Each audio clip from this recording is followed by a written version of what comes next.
Es difícil soñar con un paisaje, pero todos tenemos uno. Un lugar donde retirarnos cuando cerramos los ojos. Un lugar que asociamos a la felicidad, al sosiego, a la libertad. Un lugar que tal vez nos gustaría compartir. No importa si es una playa o la sombra de un árbol, un valle o un patio fresco. Todos tenemos ese lugar en algún cajón de nuestro cerebro, dispuesto a socorrernos en el momento oportuno. Yo tengo el mío.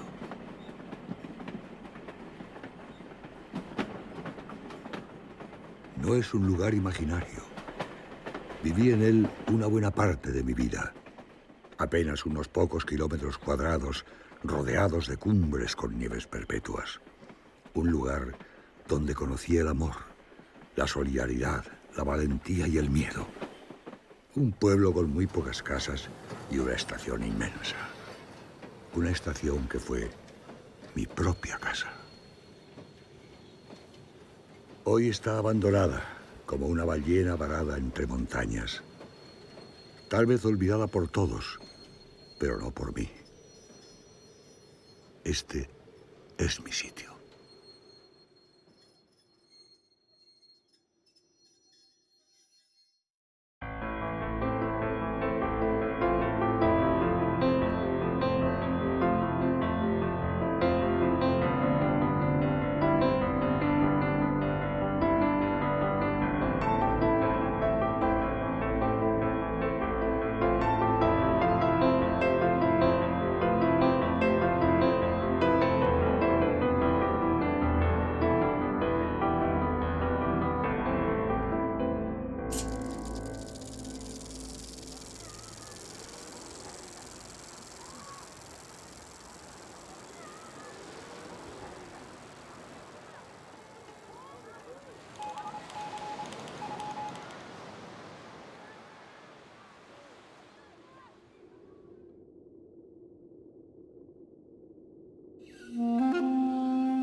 Tarde o temprano, todo termina convirtiéndose en ruina. Sin dramatismo. Esa es la naturaleza de todo. La casa donde vivimos, el terreno que pisamos, el despacho en que trabajamos semanas, meses, años.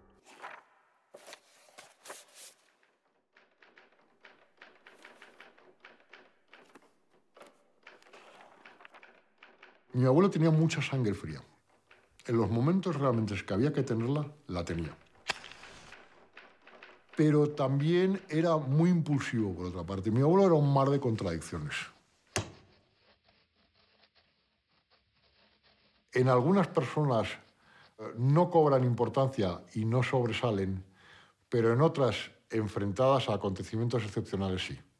Y entonces todas esas contradicciones de mi abuelo salieron a la luz en muchas ocasiones de su vida, ¿no?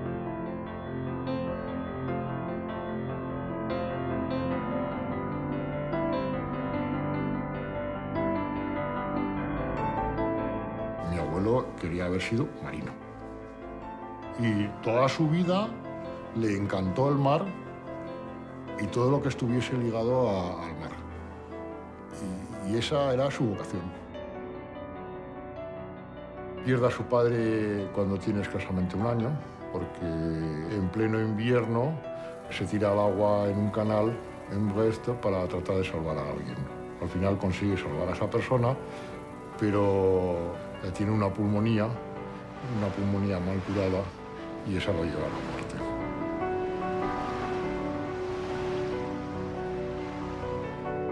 muerte. Parecía más, se le podía decir, un marinero.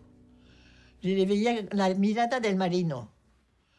Cuando lo veías, te hacía pensar en un marino.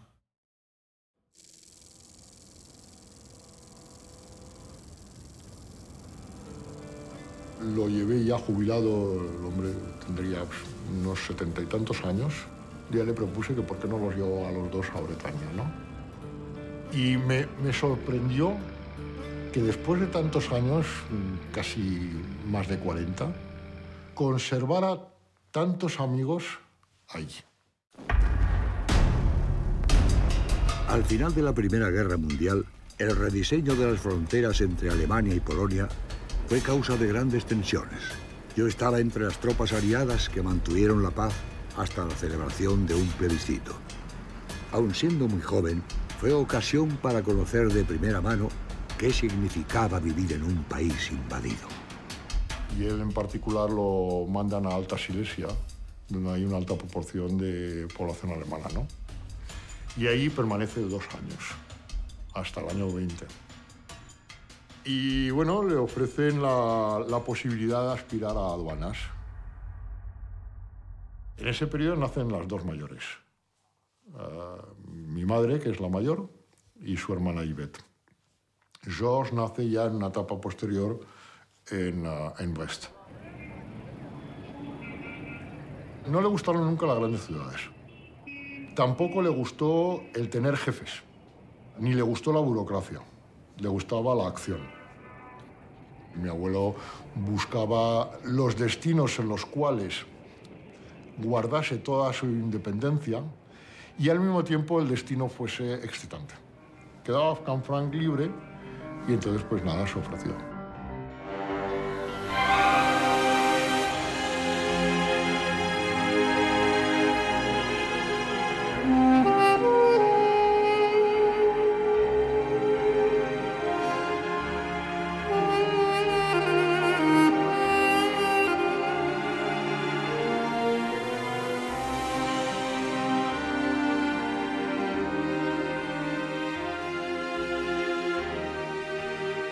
Cuando llegué a Canfranc, yo también me pregunté por qué se había construido en un valle tan angosto, no un poco más abajo, en valles más anchos.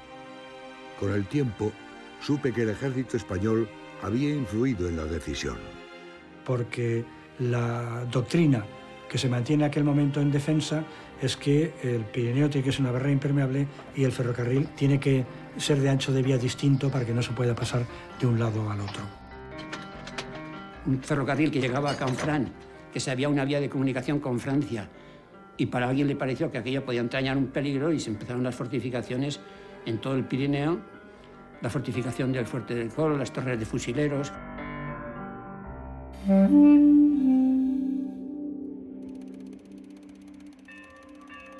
Tal vez una estación de tren a principios del siglo XX significase lo mismo que un aeropuerto a principios del siglo XXI, un nudo de comunicación y una fuente de prosperidad. En 1904 se firma con Francia el Convenio Internacional para la culminación de Canfranc. En 1908 comienzan las obras del túnel de Somport y 4 años más tarde se unen las galerías francesa y española. En 3 años se construye la inmensa estación, incluso se plantan 7 millones de árboles para evitar aludes.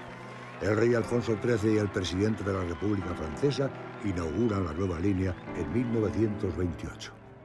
Porque está, por una parte, todo el sistema español y todo el francés que tiene que coincidir en esta forma, para ponerse en paralelo unos con otros. Es decir, la playa de ferrocarril tiene que ser el doble de una instalación ferroviaria de vía única.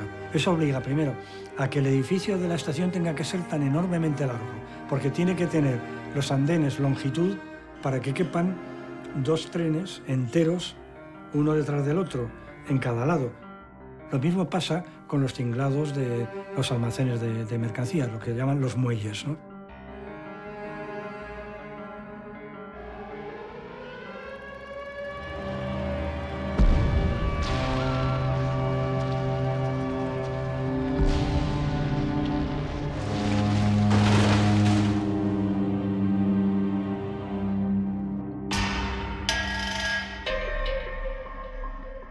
La estación en aquel entonces está paralizada porque durante la guerra civil ha habido un cierre de la frontera. Se cierra incluso el túnel, que se llenó de piedra partida, de balasto. En fin, que fueron años muy malos, incluso hasta el punto de que la familia tuvimos que establecernos en la planta primera del hotel y ahí hicimos nuestra vida.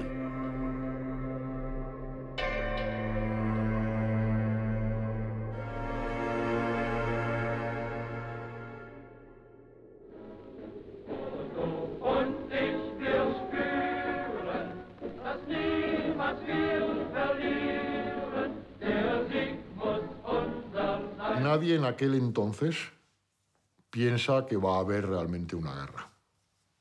Porque nadie tiene ganas de una guerra excepto Hitler.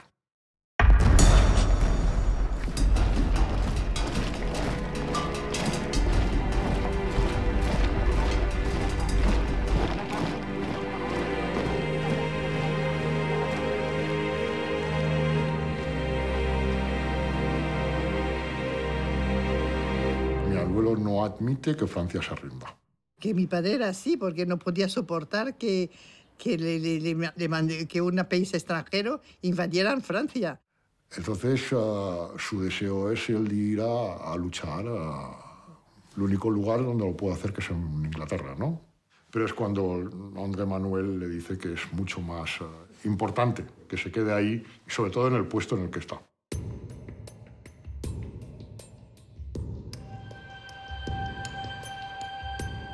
Con la Segunda Guerra Mundial, que de pronto el régimen de Franco descubre que con los alemanes del otro lado, la frontera tiene que ser reabierta.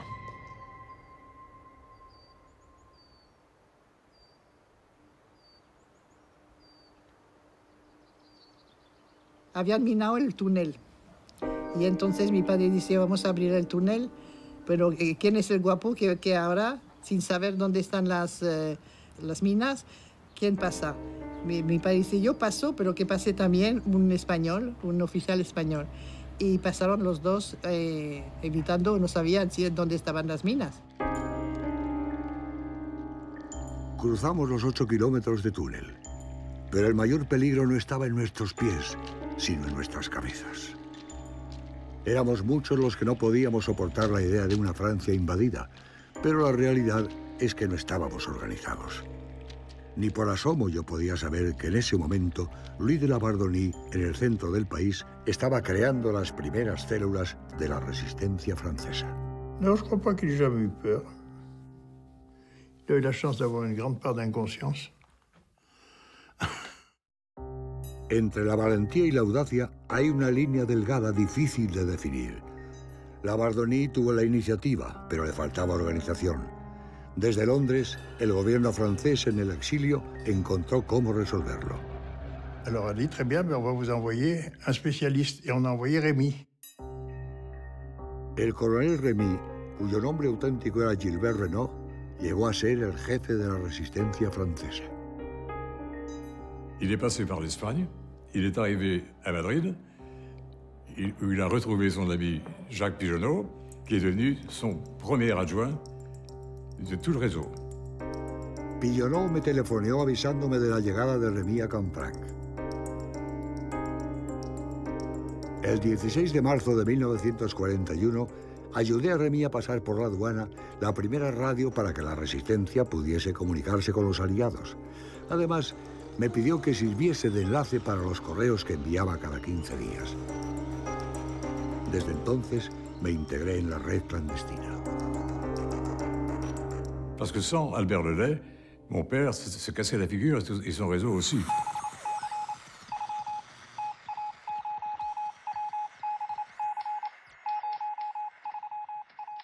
Está dirigida por un dentista que más tarde caerá. La casa del doctor Ross en la ciudad de Pau era donde yo recibía los correos que hacía pasar por la frontera española. Cuando lo detuvieron, lo torturaron. Pero él nunca llegó a hablar.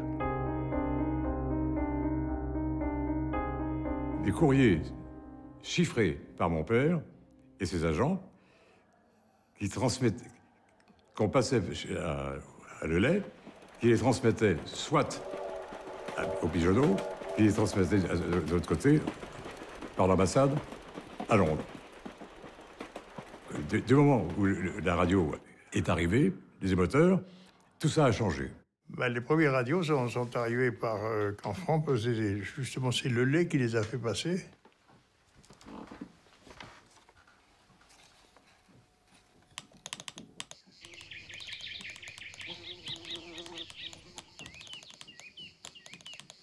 Donc on n'a pas été conviés à assister aux manipulations, mais on entendait très bien le manipulateur qui est une suite de titita tata tititita.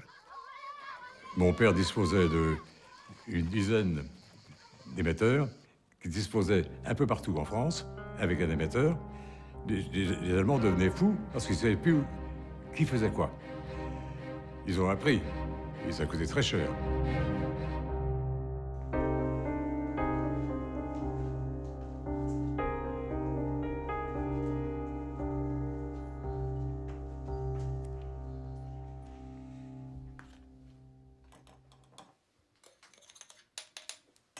On a créé un laboratoire clandestin pour tirer des microfilms à partir des plans et des documents. On prenait d'abord une photo et après on réduisait la photo en microfilm.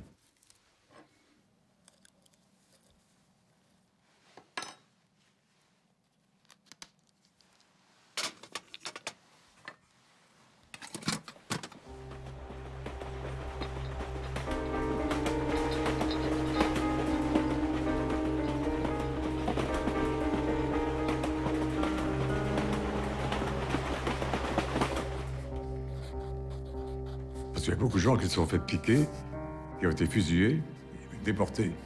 Ils sont morts. Él tuvo la suerte de no ser cogido, pero hay muchos que hicieron mucho y que fueron cogidos y asesinados.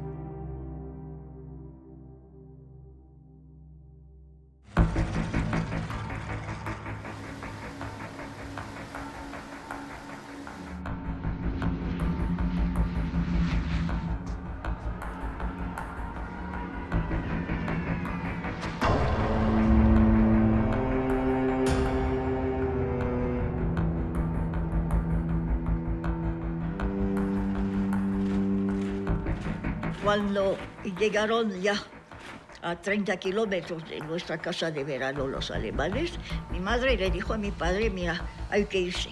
Las carreteras estaban atestadas de refugiados, en coche, en carreta, a pie y también de destacamentos militares. La policía española y la Guardia Civil en la frontera colaboraba con la Gestapo en devolver a cualquier persona que pasara la frontera de manera clandestina. Algunos sí que nos dijeron que si volvían nos iban a matar si los pillaban los alemanes. Pero se sabía que la Gestapo estaba metida en todas partes. Y nos quedamos pocas horas en la ciudad de Canfranc. Una vez que habían conseguido eludir, era solamente pasar ese filtro de Canfranc.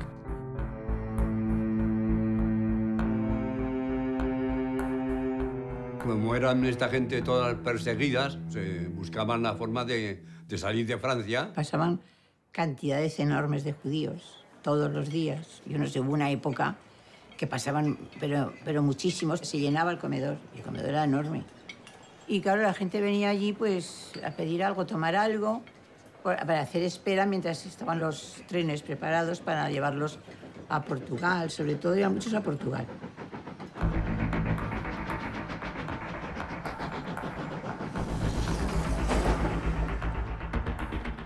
Cualquiera sabe lo que pasó entre tanta gente, porque había días que el tren venía abarrotado. Gente que, como digo, me daba verdadera pena, lástima.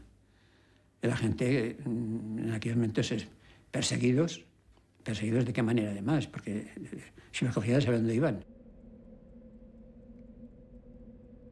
En una ocasión no me quedó más remedio que simular un apagón de luz para salvar a unos cuantos. Y pues se pusieron a bajar. Algunos pusieron a bajar del tren y se metió. Mi padre tenía la puerta de su despacho abierto. Se metieron todos en el despacho y después cómo se marcharon, no sé, por el monte, pues, no sé cómo se marcharon, pero por lo menos habían pasado la frontera.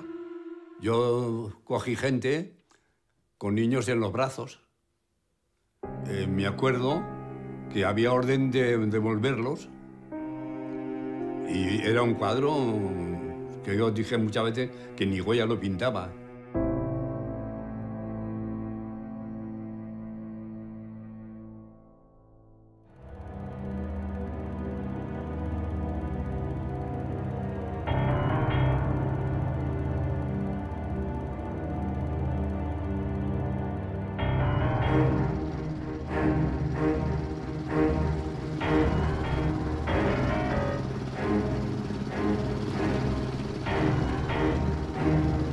Y después los alemanes toman todo Francia ya y llegan al Portalet.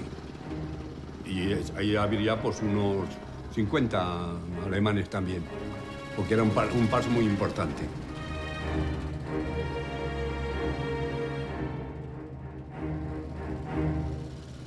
Es una cosa curiosa, ¿no?, el pensar que estábamos en España, pero que había fuerzas de ocupación alemanas en territorio español, ¿no?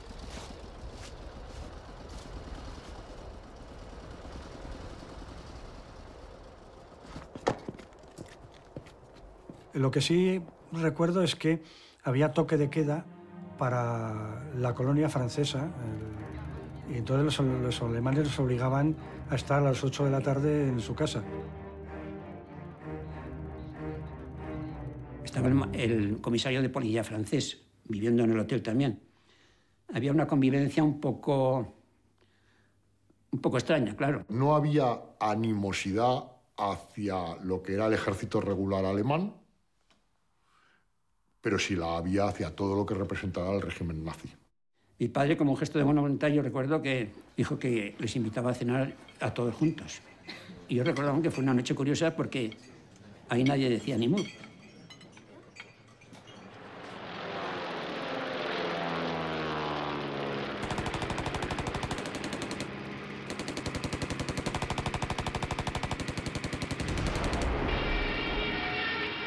Porque este señor tenía un hijo que era piloto alemán, Otto se llamaba. Y en cierto momento pues vino a ver a su padre a Canfranc, al hotel, estuvieron juntos y tal. No sé si era una premonición, porque a los pocos días de marcharse, el señor Bergman recibió un telegrama diciendo que su hijo había fallecido en un accidente de aviación que había sido derribado sobre él.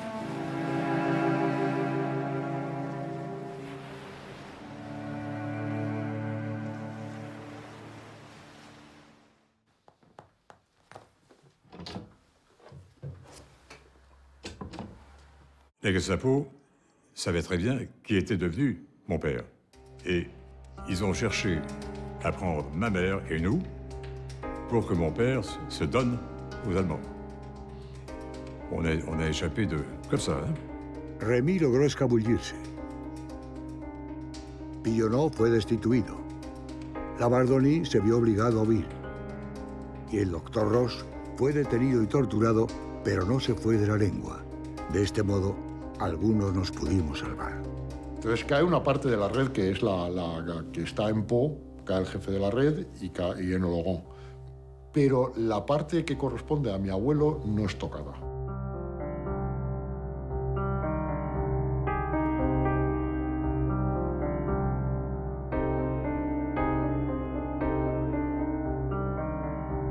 Entonces él se levantaba, bajaba a la oficina y se quedaba. No me acuerdo los horarios de los trenes, pero esperaba siempre todos los trenes.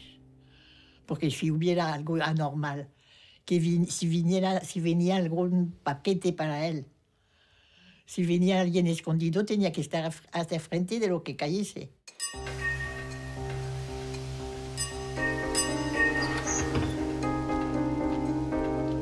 Ahí había un correo que recibía el material y se lo entregaba a mi abuelo. Entonces mi abuelo lo que hacía era entregárselo a los ferroviarios que estuviesen en connivencia dentro de la red. Pero este hombre era un santo. Hacía su trabajo de hormiga, digamos. Venía a traer los documentos, venía a buscar los órdenes, venía todo. Y vivía muy sencillamente en Pau.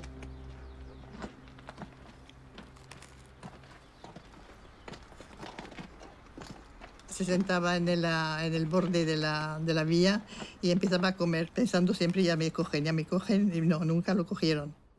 Es que, claro, ya sabemos que todas las cosas hay que hacerlas en privado.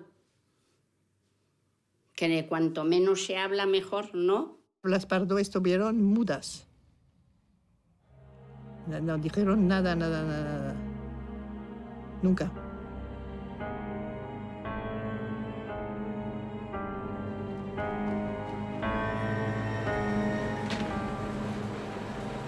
Los ferroviarios estaban estrechamente vigilados. Pilar y Lola Pardo ayudaban en casa, Eran jóvenes y estaban libres de toda sospecha.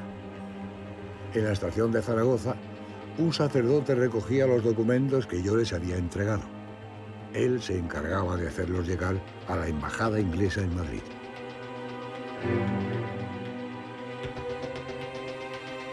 Pues allí, entre las fajas, y poco antes de llegar a Zaragoza, y pasábamos al váter y entonces lo poníamos en el bolso que llevaba un doble forro.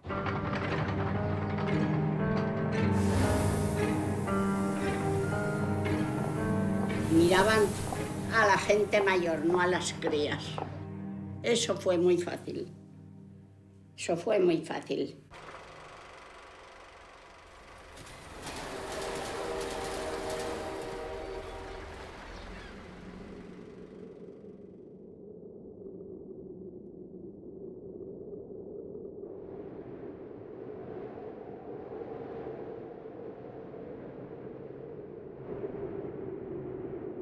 Muchos venían por guías franceses orientados. Que le tiene que decir, tú vas por aquí, por aquí, por ahí, por aquí. Por ahí no vayas, que ahí están los alemanes. Passer le plus vite possible et revenir. Et je faisais ça de bon cœur contre les Allemands, vous voyez. S'il a fallu, je l'aurais tué. Traslaban un poquito el castellano. Ah, pues mire usted que venimos huyendo de los alemanes y para allá. Pero dio la casualidad que había orden tajante, de que se devolvieran. Bon, les difficultés, ce n'était pas l'aller pour passer la frontière, c'était le retour. Parce qu'au retour, je ne savais pas où étaient les patrouilles allemandes. Tandis que mon père s'occupait surtout des jeunes qui voulaient partir en Espagne, les jeunes qui voulaient s'échapper, les jeunes qui voulaient s'en aller en Espagne. Avec mon père, on n'aurait pas été demandé à M. Lelay. Mais M. Lelay, il avait des connaissances telles que c'était des wagons de jeunes qui partaient en Espagne par son intermédiaire. Parce qu'on savait très bien que le wagon ne serait pas contrôlé. Plus d'une fois, figurez-vous qu'avec les chiens, ils sont passés pas loin de moi, à une centaine de mètres, et j'étais pas tranquille. Et voilà, j'ai eu peur aux orages, j'ai eu peur à la neige, et j'ai eu peur de ne pas arriver au bout de mon travail. Pero usted tiene la orden de que no pase nadie en absoluto, que se devuelvan. ¿Qué hace usted? Si su medio de vida es ese y después usted ha hecho un juramento. Surtout pas les abandonner, j'aurais préféré mourir que de les laisser comme beaucoup l'ont laissé. Conforme pasaron los años, la invasión de Francia tuvo consecuencias dramáticas. Muchos jóvenes franceses fueron deportados a fábricas alemanas y otros obligatoriamente incorporados al ejército alemán. Ils n'ont pas voulu aller travailler en Allemagne. Ils se sont échappés en Espagne pour rejoindre de l'âtre de Tassigny et l'Angleterre et aller combattre les Allemands de l'autre côté. Ils n'ont pas voulu aller en Allemagne.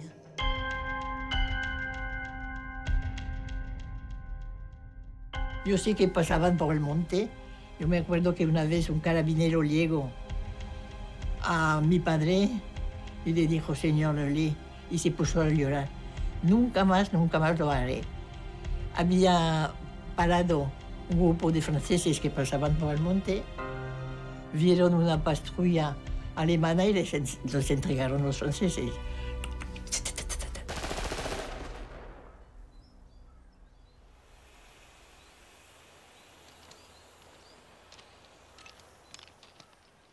Gente que trataba de pasar de un lado al otro, pues recalaba ahí, no se cruzaba la frontera en una noche, ¿no?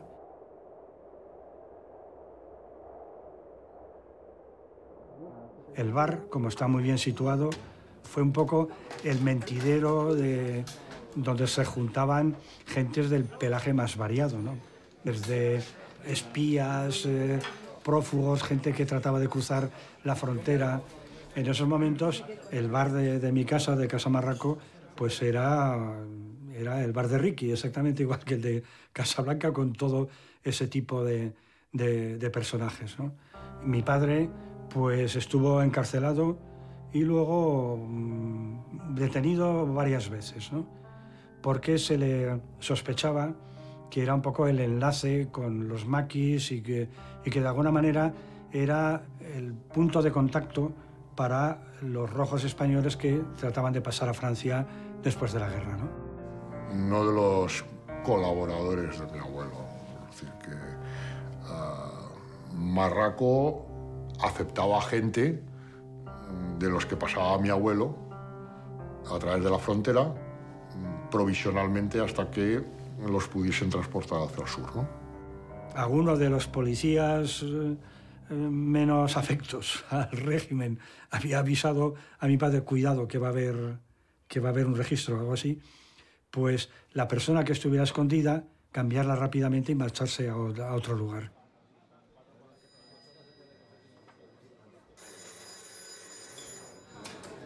Sí, dígame. Sí, dígame. Caballero. ¿Aló? ¿Dónde estás? Los recuerdo como muy altos, claro, los veía desde abajo y como llevaban esos abrigos verdes de paño verde oliva, verde oscuro, que llegaban a los soldados casi hasta los tobillos, pues parecían como una especie de esculturas, como los gigantes y cabezudos, como los gigantes, ¿no? Para un niño de un pueblo perdido del Pirineo, el ver de pronto pues Suomi, Finland, o Sverige, o Norway, los sellos de aquella época eran muy bonitos, pues solían tener pues dibujos de, por ejemplo, pues, de las cascadas de Noruega, de los fiordos, de los bosques de Laponia.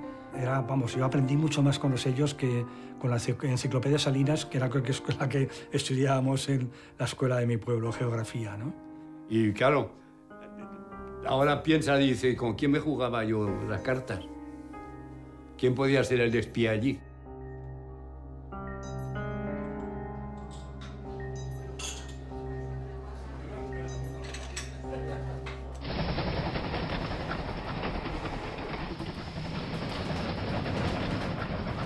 Es en plena Segunda Guerra Mundial cuando el ferrocarril empieza a tener una cierta actividad económica que no ha tenido antes por todos los problemas de crisis y de guerra civil. Pero hay algo más.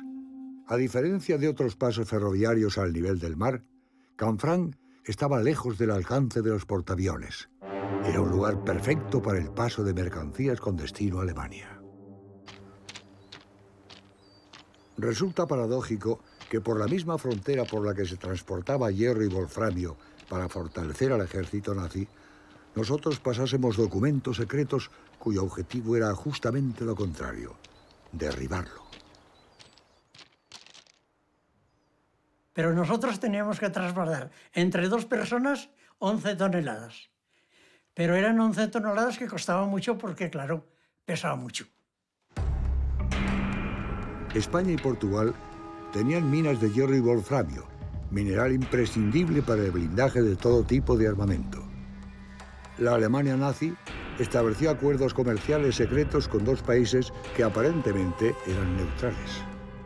Siempre que se vende una cosa o se compra una cosa hay que pagarla, y Alemania pagaba este wolframio y este hierro pues con oro. ¿Procedencia del oro? Ni lo sé ni me interesa, porque no creo que nos llevara a muy buen lugar. Yo recuerdo los camiones, antes le he comentado, que uno de ellos pues estuvieron revisando los de aduanas y fuimos a verlo. Venía un camión suizo cargado con oro. Pasaban por la aduana, revisaban y seguía su viaje. Transportábamos de vagón de francés a la aduana francesa cajas de oro. Alcanzaba uno las cajas, que eran unas cajas rectangulares, venían además con el peso de 38 o 40 kilos. Las cogíamos, las pasamos al mostrador de la aduana. Me acuerdo, pues yo con mis 8 o 9 años pues lo tuve en mis manos, ¿no? Los primeros cristales que había del portalón estaban pintados con una pintura blanca. Y ahí habíamos rascado unos agujeritos de donde podíamos observar el interior, y ahí veíamos, más de una vez lo hemos visto, porque era curiosidad de críos el ver el oro, porque era espectacular ver aquellos lingotes y todo esto.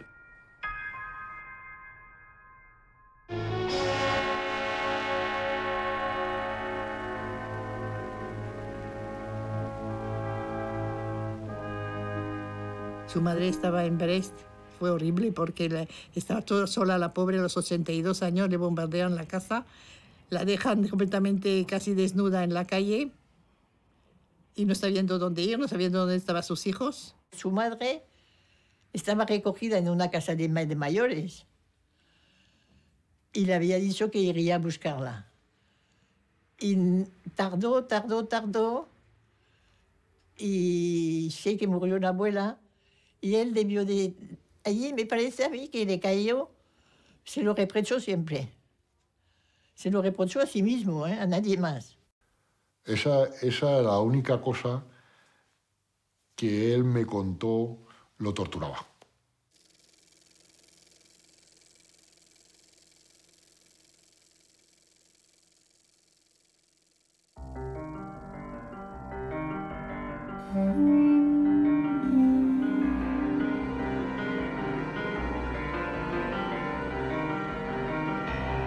Mi padre no salía nunca, digamos, no salía nunca de la estación.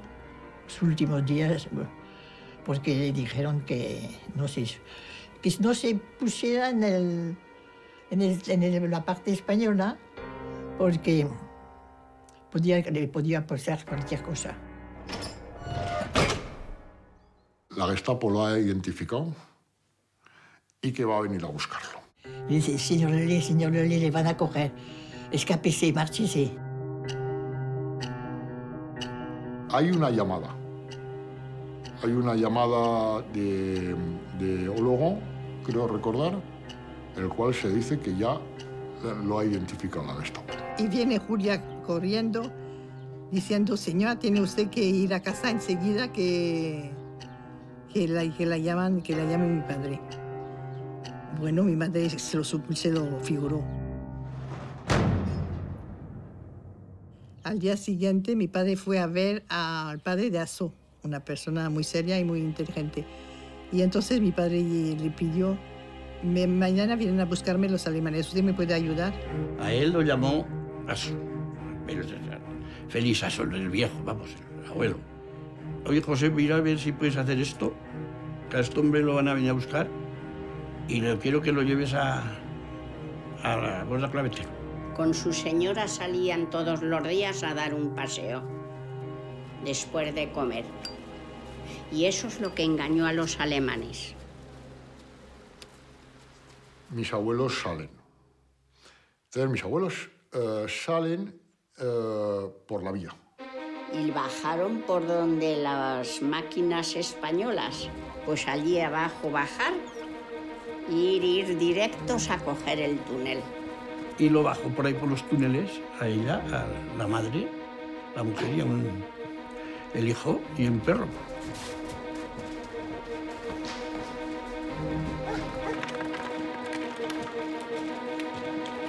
Tenían que ir con un palo por el hastial del túnel para no tropezar.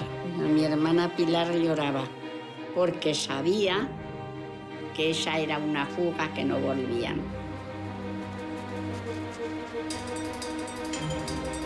Y a un momento dado, para evitar la vigilancia de la Guardia Civil, se salen de la vía.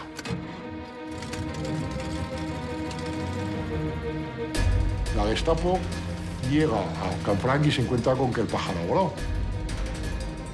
Entonces bajaron hasta Vilanúa y ahí ya los espera un coche que los va a trasladar a Jaca, en donde los espera otro coche que ya los transportará a Zaragoza.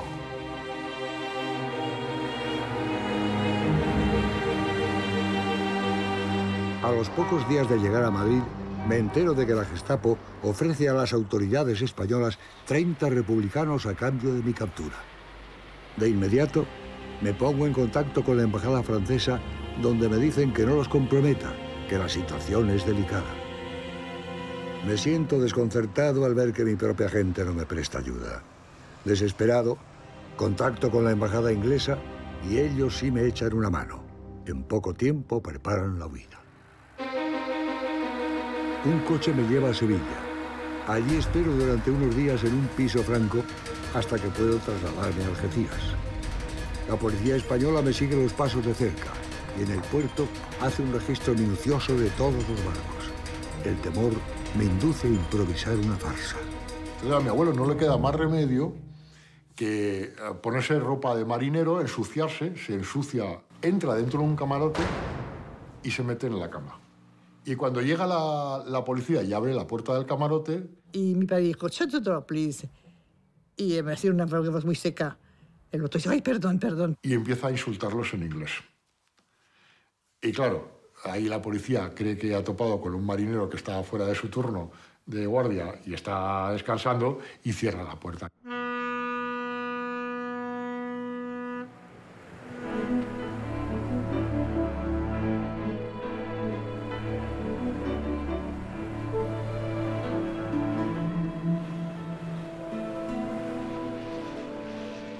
Cuando por fin llego a Argel, me uno al gobierno de Gaulle en el exilio y soy militarizado.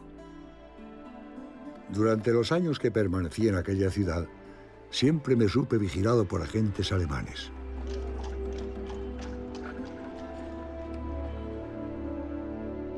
El gobierno de Gaulle tenía dificultades para hacerse reconocer por los aliados. Además, la resistencia en la capital francesa estaba liderada por los comunistas. El objetivo era llegar a París cuanto antes para legitimar su gobierno.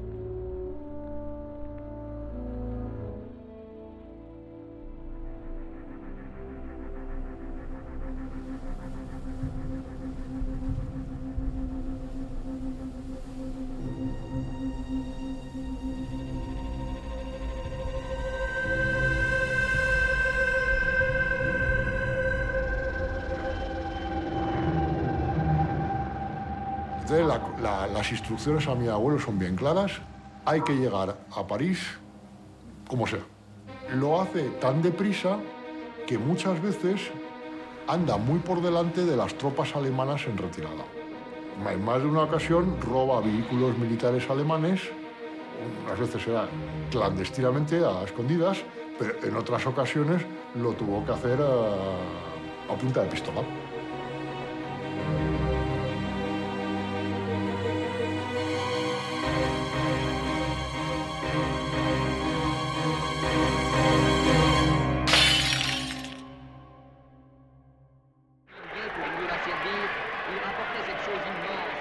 Y ahí ya el primer encargo que tiene es reorganizar el Ministerio de Economía, limpiar, por así decirlo, la administración de colaboracionistas. Era bastante generoso como para perdonar a mucha gente. Méndez France y él habían hecho un plan para después de la guerra, no matar a nadie, sino coger el dinero que habían ganado malamente los colaboradores, no hacer barbaridades. De Gaulle no quiso.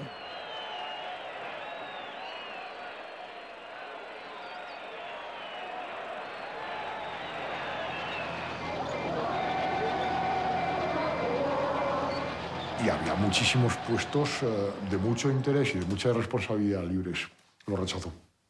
No quiso ninguna promoción. Que no digan que ha aprovechado de la situación. Era ya su pensamiento. Y entonces le dije, bueno, pues, le dijeron, dime a Méndez France, que era el ministro, y dice, dime dónde quieres ir. A Canfranc.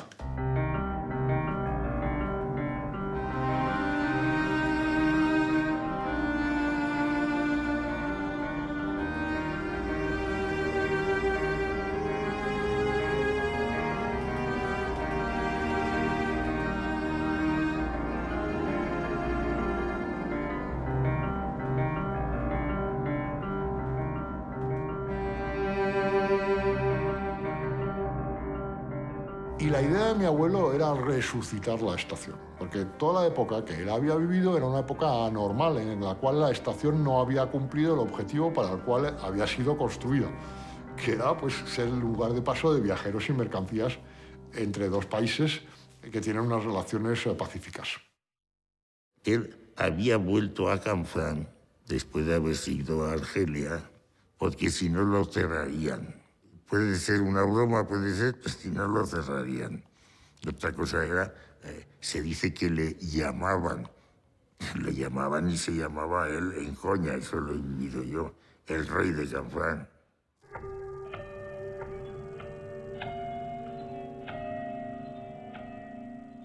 Pues yo conozco a Monsieur Lelé al llegar a Canfranc en el año 1954 como el administrador de la aduana francesa. Un señor alto, vamos a ponerle elegante, con una ligera cojera.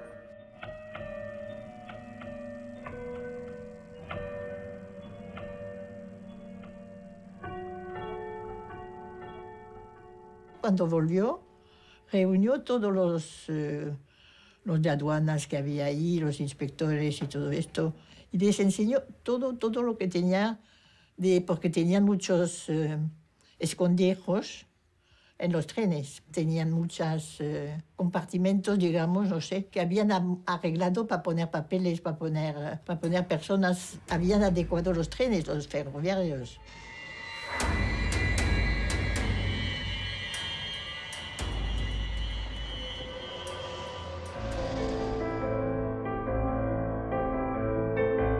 Aunque mi intención era recuperar Canfranc, la actividad de la estación fue a menos y el tráfico entre España y Francia se concentró en otras fronteras.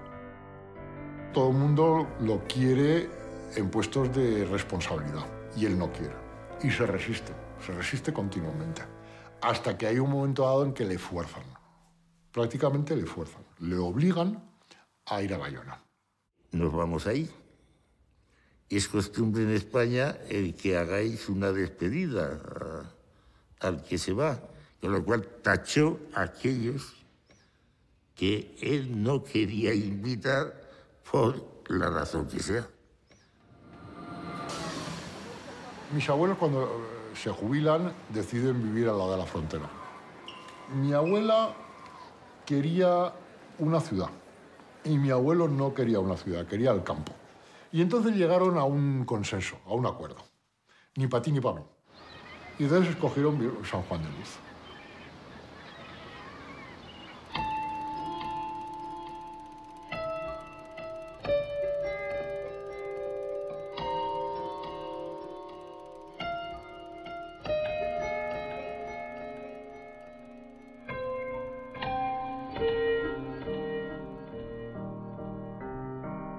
Mi padre y mi madre se llevaban como la uña y la carne. Se apoyaban uno en el otro. Pero es que además de eso, yo creo que había amor y había mucha complicidad.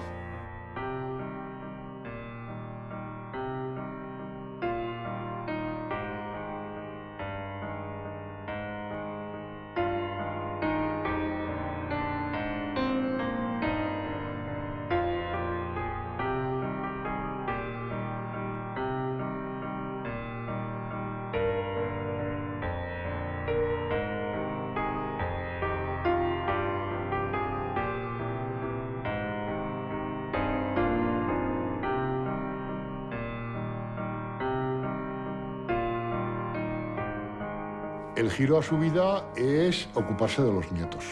Y tenía los niños, todos los nietos fueron de pequeños, estaban al lado de él siempre.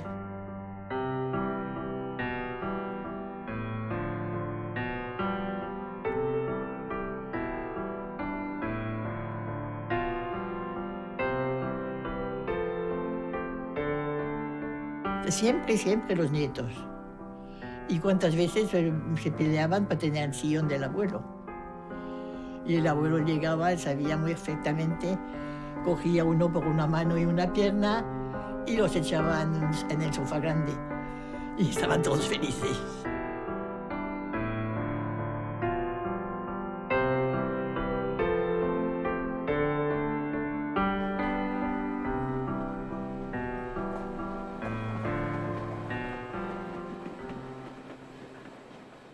Ni a Francia ni a España les interesa mantener en aquel momento funcionando el ferrocarril de Canfranc. El tráfico era mínimo, y entonces pues ese tráfico que era mínimo dejaba de ser rentable para las empresas ferroviarias. Y entonces, ¿qué pasó para llegar al Estaquet?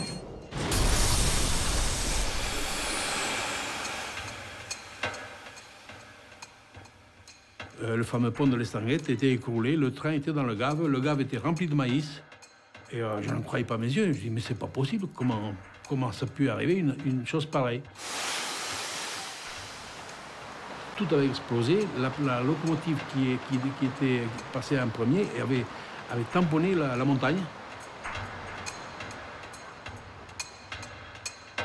Personne ici n'a eu le moindre instant de se dire que c'est un sabotage. Un accidente probablemente provocado hace que se rompa el puente del estanque y se cierre definitivamente el ferrocarril. Así como los españoles sí que estaban interesados en mantener el Canfranc vivo, a los franceses les da absolutamente igual. Entonces no iban a invertir un duro en eso. Pruebas que se fue el puente abajo y se acabó Canfranc.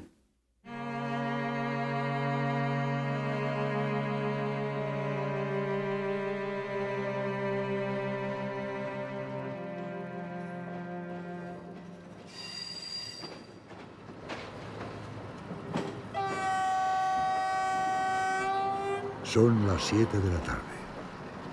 El tren de Zaragoza llega a Canfranc. Es muy probable que los pasajeros que llegan al apeadero desconozcan cuántas cosas ocurrieron en la estación cerrada. Su historia es singular, corta y, en cierto modo, desgraciada. Solo tuvo actividad durante 50 años y casi lleva otros tantos abandonada. Lo sé bien.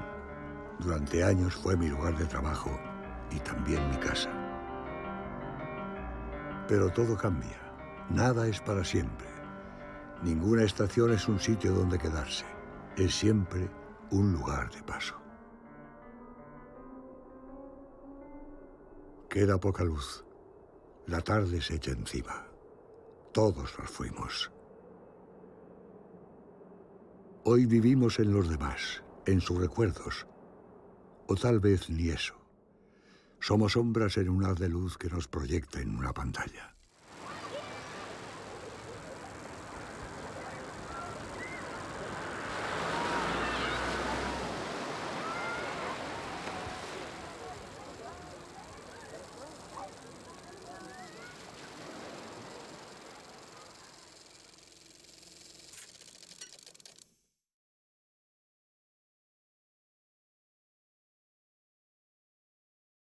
Albert Leleu falleció en 1988 en Cibourg, Francia, a la edad de 89 años.